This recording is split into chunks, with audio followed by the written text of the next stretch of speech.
السلام علیکم ورحمۃ اللہ وبرکاتہ۔ آج ہم سورہ ہود کی آیت نمبر 36 سے شروع کریں گے انشاءاللہ۔ اعوذ باللہ من الشیطان الرجیم، بسم اللہ الرحمن الرحیم۔ وَأُوحِيَ إِلَى نُوحٍ أَنَّهُ لَن يُؤْمِنَ مِن قَوْمِكَ إِلَّا مَن قَدْ آمَنَ،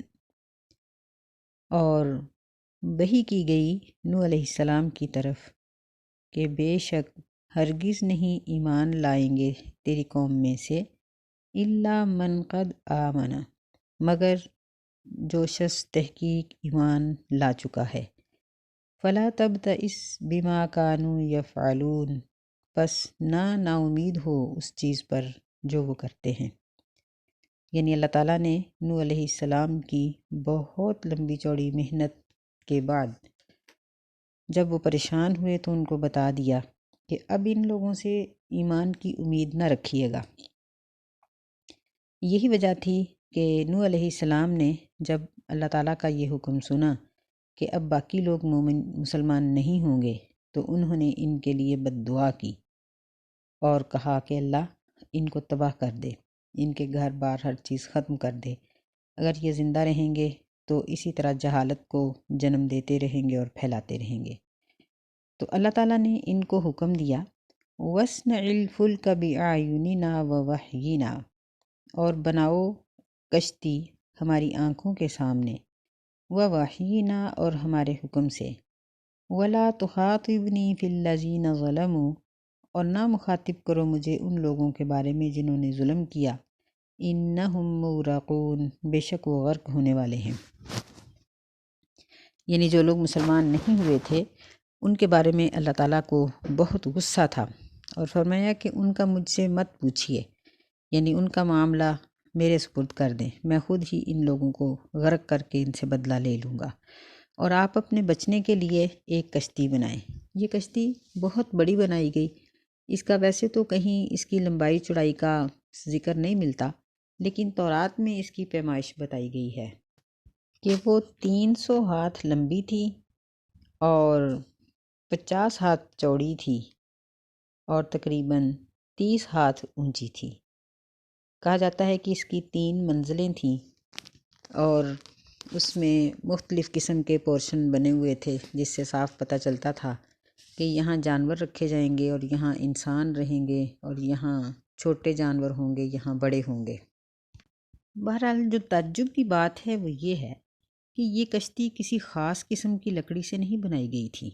بلکہ کہا جاتا ہے کہ یہ ساگوان کی لکڑی تھی اور اس کو نوح علیہ السلام نے عام درختوں سے کاٹ کر اور اس کے تختے بنا کر اس کو بنایا تھا۔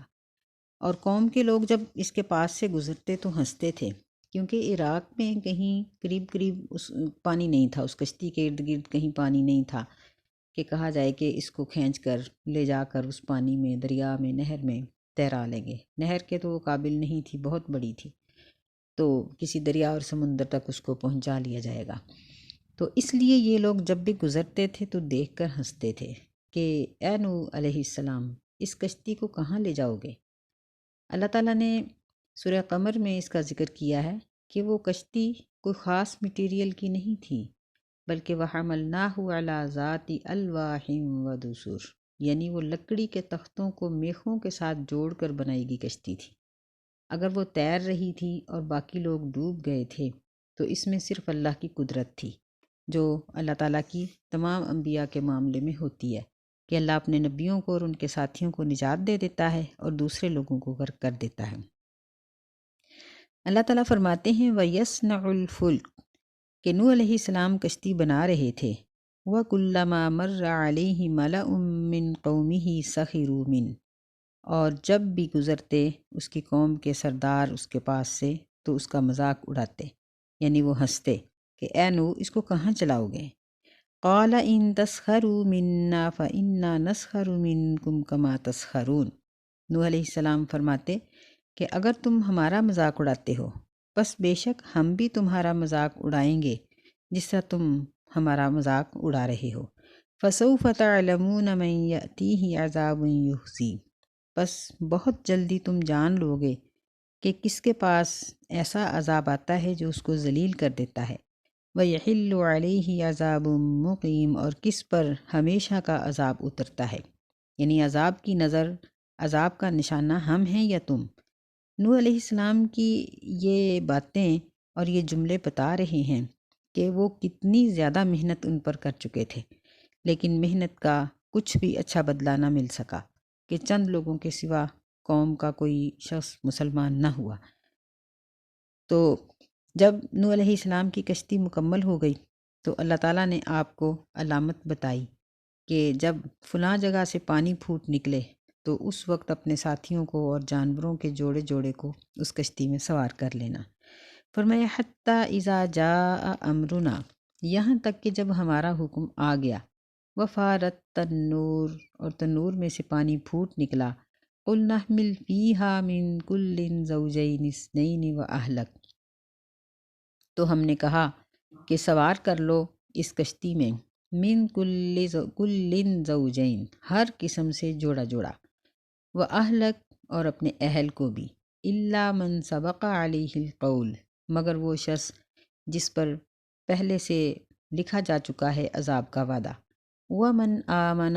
اور جو ایمان لائے ہیں ان سب کو اس میں سوار کر لو، وما آمن معہ الا قلیل، اور نوح علیہ السلام پر نہیں ایمان لائے تھے مگر چند لوگ، یعنی بعض نے تو ان کی تعداد 80-85 تک بتائی ہے۔ تعجب کی بات ہے کہ 9.5 صدیاں واعظ و نصیحت کرنے کے بعد صرف اتنی تھوڑی تعداد مسلمان ہوئی۔ وقال ارکبوا فیہا بسم اللہ مجریہا ومرساہا، اور نوح علیہ السلام نے کہا کہ اس میں سوار ہو جاؤ، اللہ کے نام سے ہے اس کا چلنا بھی اور اس کا ٹھہرنا بھی۔ یہ لفظ دیکھنے میں مجریہا ہے لیکن اس کو امالے سے امالہ کر کے پڑھا جاتا ہے، یعنی کھڑی یہ زیر کی بجائے اس کو امالہ کے ساتھ چوڑائی رخ اس کی آواز پھیلے گی، مجریہا ومرساہا، ان ربی لغفور الرحیم، بے شک میرا رب ضرور بخشنے والا رحم کرنے والا ہے۔ یعنی سیدنا نوح علیہ السلام نے اپنے ساتھیوں کو اس میں سوار کیا اور کہا کہ یہ کشتی اللہ ہی کے نام سے چلے گی اور اللہ کے نام سے ٹھہرے گی، کیونکہ نوح علیہ السلام دیکھ رہے تھے اور آپ جانتے تھے کہ اللہ تعالیٰ کی طرف سے عذاب کی ابتدا ہو چکی ہے، کہ زمین پانی اگل رہی ہے اور آسمان پانی برسا رہا ہے۔ حالانکہ ہم عام طور پر دیکھتے ہیں کہ جب بارش ہوتی ہے تو صرف بارش کا ہی پانی ہوتا ہے، لیکن وہاں یہ تھا کہ ارد گرد جہاں کہیں پانی تھا یا زمین کے اندر سے بھی اللہ تعالیٰ پانی نکال رہا تھا اور آسمان سے بھی بارش برس رہی تھی، جو ایک بہت لمبا عرصہ جاری رہی۔ بعض کہتے ہیں کہ کئی ماہ تک یہ بارش جو تھی یہ جاری رہی، اور یہ پانی اتنی بلندی تک پہنچا کہ پہاڑوں کی چوٹیوں کے اوپر سے گزر گیا، اور نوح علیہ السلام کی کشتی اس پانی کے اوپر اللہ کے حکم سے تیرتی رہی، حتیٰ کہ تیرتے ہوئے یہ کوہ ارارات کے پہاڑی سلسلے میں ایک پہاڑ ہے جسے جودی کہا جاتا ہے، جودی پہاڑ کے اوپر سے جب یہ گزری تو اللہ تعالیٰ نے اس کو وہاں ٹھہرا دیا اور پانی اتر گیا اور یہ کشتی ادھر ٹھہر گئی۔ فرمایا وَهِيَ تَجْرِي بِهِمْ فِي مَوْجٍ كَالْجِبَالِ، اور وہ چلتی تھی ان کے سمیت پانی میں، اس کی یعنی پانی کی موجوں میں، فی موجن، پانی کی موجوں میں، کالجبال، پہاڑ کی طرح، یعنی وہ موجیں پہاڑوں جیسی تھیں یا وہ کشتی پہاڑ کی طرح بڑی استقامت کے ساتھ چل رہی تھی۔ وَنَادَى نُوحٌ ابْنَهُ وَكَانَ فِي مَعْزِلٍ، اور نوح علیہ السلام نے اپنے بیٹے کو آواز دی اور وہ ان سے جدا تھا، یعنی ایک تو دور تھا، دوسرا اس کا مذہب اور تھا، وہ ان پر ایمان نہیں لایا تھا۔ یا بنی ارکم معنا ولا تکم مع الکافرین، اے بیٹے ہمارے ساتھ سوار ہو جاؤ اور کافروں کے ساتھ شامل نہ ہو جاؤ۔ قال سآوی الی جبل یعصمنی من الماء، بیٹا کہنے لگا کہ میں عنقریب ایک پہاڑ پر چڑھ جاؤں گا، میں سآوی جگہ پکڑوں گا ایک پہاڑ کی طرف، یعصمنی جو مجھے بچا لے گا اس پانی سے۔ قال لا عاصم اليوم من امر اللہ الا من رحم، نوح علیہ السلام نے اس کو بتایا کہ کوئی بھی بچنے والا نہیں آج کے دن اللہ کے اس حکم سے مگر وہی جس پر اللہ رحم کرے گا، یعنی رحم انہی لوگوں پر کرے گا جو مسلمان ہیں۔ مطلب یہ تھا کہ اسلام لے آؤ اور ہمارے ساتھ سوار ہو جاؤ، بچنے کی آج صرف ایک ہی صورت ہے۔ لیکن ان کا بیٹا مسلمان نہ ہوا اور اتنی دیر میں ایک بہت بڑی موج آئی جو اس کو ڈبو کر لے گئی۔ وَحَالَ بَيْنَهُمُ الْمَوْجُ فَكَانَ مِنَ الْمُغْرَقِينَ، اور حائل ہو گئی ان دونوں کے درمیان، یعنی باپ بیٹے کے درمیان ایک موج، اور وہ ہلاک غرق ہو جانے والوں میں سے ہو گیا۔ وَقِيلَ يَا أَرْضُ ابْلَعِي مَاءَكِ وَيَا سَمَاءُ أَقْلِعِي۔ اب کیا ہوا؟ اب یہ تھا کہ نوح علیہ السلام نے اپنی جو خوراک اس کشتی میں جمع کر رکھی تھی وہ آپ خود بھی اور کشتی والے بھی کھا رہے تھے، لیکن کئی ماہ گزرنے کے بعد، یعنی بعض کہتے ہیں 5 مہینے، بعض کہتے ہیں کہ 6 ماہ تک پانی اسی طرح کھڑا رہا اور کشتی بہتی رہی، تو ظاہر ہے کہ خوراک بھی ختم ہوئی۔ تو اگلی آیات میں آ رہا ہے کہ نوح علیہ السلام نے اللہ تعالیٰ سے دعا کی، تو اللہ تعالیٰ نے زمین کو حکم دیا کہ اپنا پانی نگل جا، اور آسمان کو کہا کہ تو تھم جا۔ یعنی کمال ہے کہ اتنا سخت قسم کا پانی کہ کئی ہزار فٹ بلندی اس کی ہو سکتی ہے، یعنی اگر اندازہ لگایا جائے کہ اتنا بڑا سیلاب جو پہاڑوں کی چوٹیوں کے اوپر سے گزر رہا تھا، تو ہم سوچ سکتے ہیں کہ وہ کتنے فٹ اونچائی ہوگی اس پانی کی۔ لیکن اللہ تعالیٰ کا ایک ہی حکم کہ اے زمین پانی کو نگل جا، اور اے آسمان تھم جا۔ اللہ فرماتے ہیں وغیظ الماء، کہ پانی خشک ہو گیا، وقضی الامر، اور معاملے کا فیصلہ کر دیا گیا،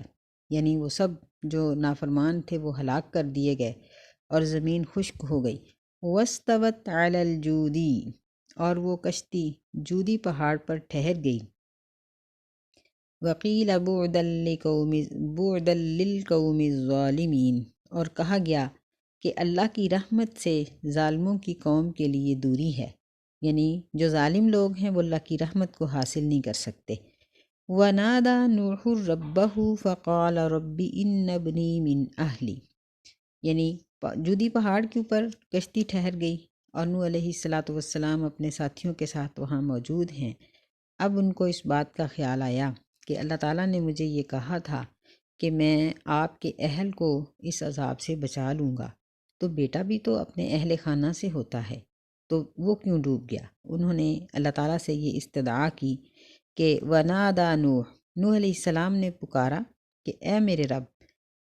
ان ابنی من اہلی، بے شک میرا بیٹا میرے اہل سے تھا، وَإِنَّ وَعْدَكَ الْحَقُّ، اور بے شک تیرا وعدہ سچا ہے، وَأَنْتَ أَحْكَمُ الْحَاكِمِينَ، اور تو سب فیصلہ کرنے والوں سے بہتر فیصلہ کرنے والا ہے۔ یعنی یہ کہنا چاہتے تھے کہ تیرا وعدہ تو سچا ہے، لیکن وہ بیٹا کیوں ڈوب گیا؟ اللہ تعالیٰ کو نوح علیہ السلام کی یہ بات، یعنی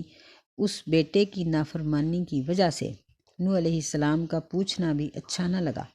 اور فرمایا قال یا نوح انہ لیس من اہلک، اے نوح علیہ السلام بے شک وہ آپ کے اہل خانہ میں سے، آپ کے اہل سے نہیں تھا، انہ عمل غیر صالح، بے شک اس کے عمل نیک نہیں تھے،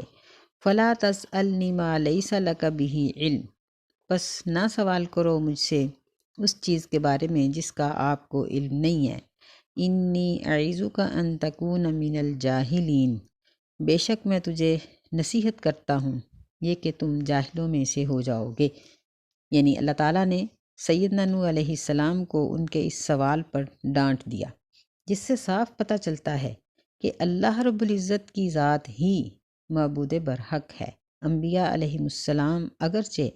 انسانیت میں سے سب سے بہترین ہوتے ہیں، لیکن اللہ تعالیٰ کے سامنے یہ بھی اپنی مرضی نہیں چلا سکتے۔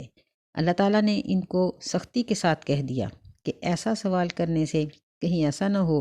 کہ نبوت کی صف سے نکل کر جاہلوں کی صف میں رکھ دیے جاؤ، تو اس لیے اپنے سوال پر غور کرو۔ تو انبیاء علیہ السلام کی اطاعت بھی کمال درجے کی ہوتی ہے کہ نوح علیہ السلام نے اللہ تعالیٰ کے اس جواب پر فوراً معذرت کی اور اپنی غلطی کو پہچانا، اور کہنے لگے قال ربی انی اعوذ بک ان اسألک ما لیس لی بہ علم، اے اللہ، اے میرے رب، بے شک میں تیری پناہ چاہتا ہوں یہ کہ میں تجھ سے ایسی چیز کا سوال کروں جس کے بارے میں مجھے کوئی علم نہیں، یعنی اس بات پر اللہ تعالیٰ کے ساتھ ناراضگی کا اظہار نہیں کیا کہ میرا بیٹا تھا، میں اس کے بارے میں پوچھ رہا ہوں تو مجھے بتایا جائے، لیکن بلکہ فوراً اپنی غلطی پر نادم ہوئے ہیں اور فوراً اللہ تعالیٰ سے معافی طلب کی ہے اور فرمایا کہ اللہ، میں تیرے غصے سے بچنے کے لیے تیری ہی پناہ میں آتا ہوں، یعنی مجھے اور کوئی نہیں بچا سکتا، میں تیری پناہ چاہتا ہوں، یہ کہ میں سوال کروں اس چیز کا جس کے بارے میں مجھے علم نہیں۔ وَإِلَّا تَغْفِرْ لِي وَتَرْحَمْنِي أَكُن مِّنَ الْخَاسِرِينَ، اور اگر تو نے مجھے نہ بخشا اور مجھ پر رحم نہ کیا، اکم من الخاسرین، تو میں خسارہ پانے والوں میں سے، نقصان پانے والوں میں سے ہو جاؤں گا۔ یعنی جب انہوں نے اللہ تعالیٰ سے معافی مانگی تو ظاہر ہے کہ یہ اللہ تعالیٰ کے بڑے برگزیدہ پیغمبر تھے، بہت عظیم انسان تھے۔ اللہ تعالیٰ نے ان کی غلطی کو معاف کر دیا اور یہ واقعہ سنا کر ہمیں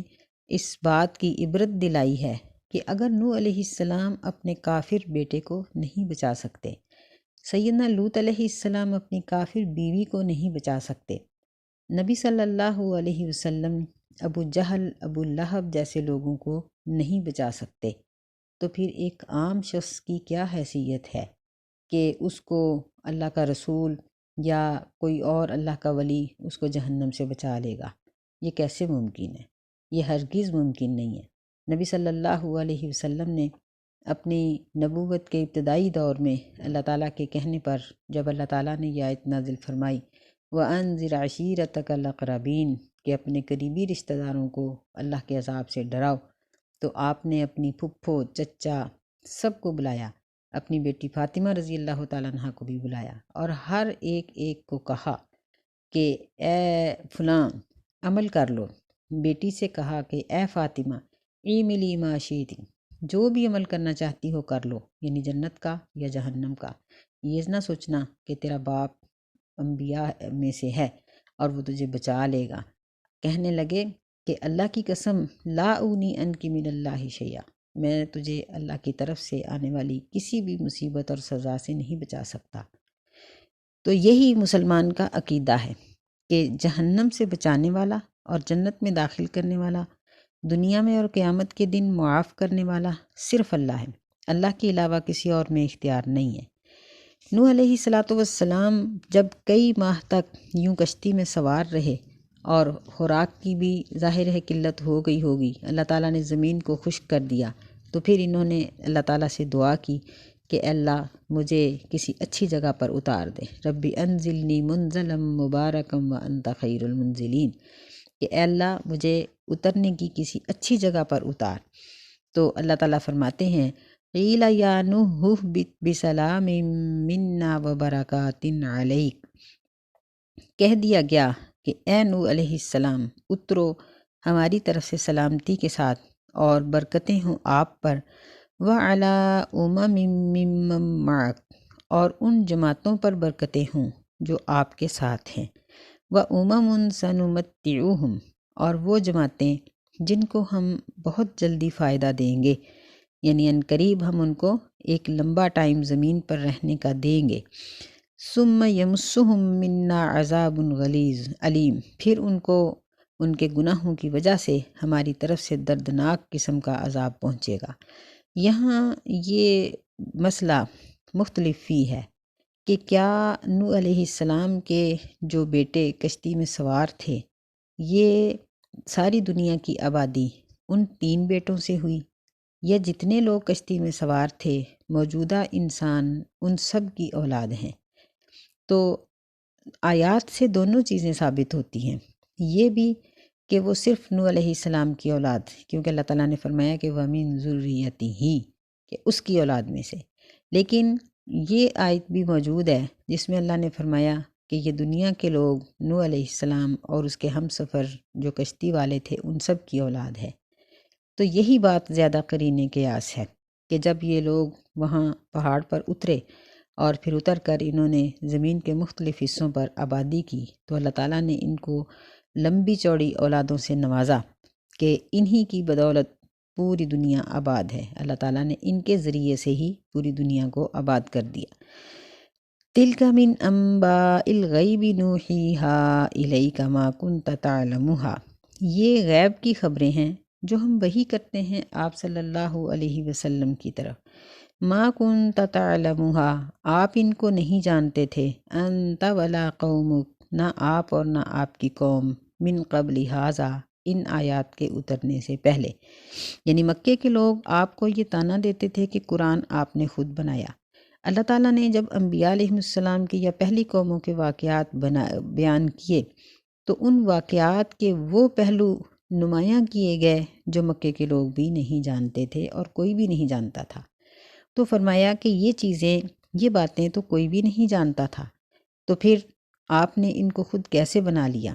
فَاصْبِرْ، پس صبر کیجئے، ان العاقبۃ للمتقین، بے شک آخرت کے گھر کا اچھا انجام متقین کے لیے ہے۔ یعنی یہ کافر لوگ بھی اس بات کو جانتے ہیں کہ یہ نبی صلی اللہ علیہ وسلم کی بنائی ہوئی آیات نہیں، کیونکہ یہ واقعات ایسے ہیں، واقعات کے وہ پہلو نمایاں طور پر بیان کیے گئے ہیں جن کو دنیا کے لوگ سرے سے جانتے ہی نہیں تھے۔ لوگ تو صرف اتنا ہی جانتے تھے کہ نوح علیہ السلام ایک پیغمبر ہیں، باقی چیزوں کو نہیں جانتے تھے جو اللہ تعالیٰ نے بیان کی ہیں۔ تو اے میرے نبی صلی اللہ علیہ وسلم، آپ صبر کیجئے، آپ کے لیے اچھا انجام ہے۔ تو اس میں ہمارے لیے بھی ایک سبق ہے کہ ہم بھی جب دین پر عمل کریں تو دین کی راہ میں آنے والی مشکلات پر صبر کریں، انشاءاللہ اللہ تعالیٰ ہمیں بہترین انجام سے نواز دے گا، اور انشاءاللہ جو شخص دنیا کی مصیبتوں کو برداشت کر کے دین پر عمل کرتا ہے، اللہ اس کی دنیا بھی اور آخرت بھی سنوار دیتا ہے۔ اللہم اجعلنا منہم۔ السلام علیکم ورحمۃ اللہ وبرکاتہ۔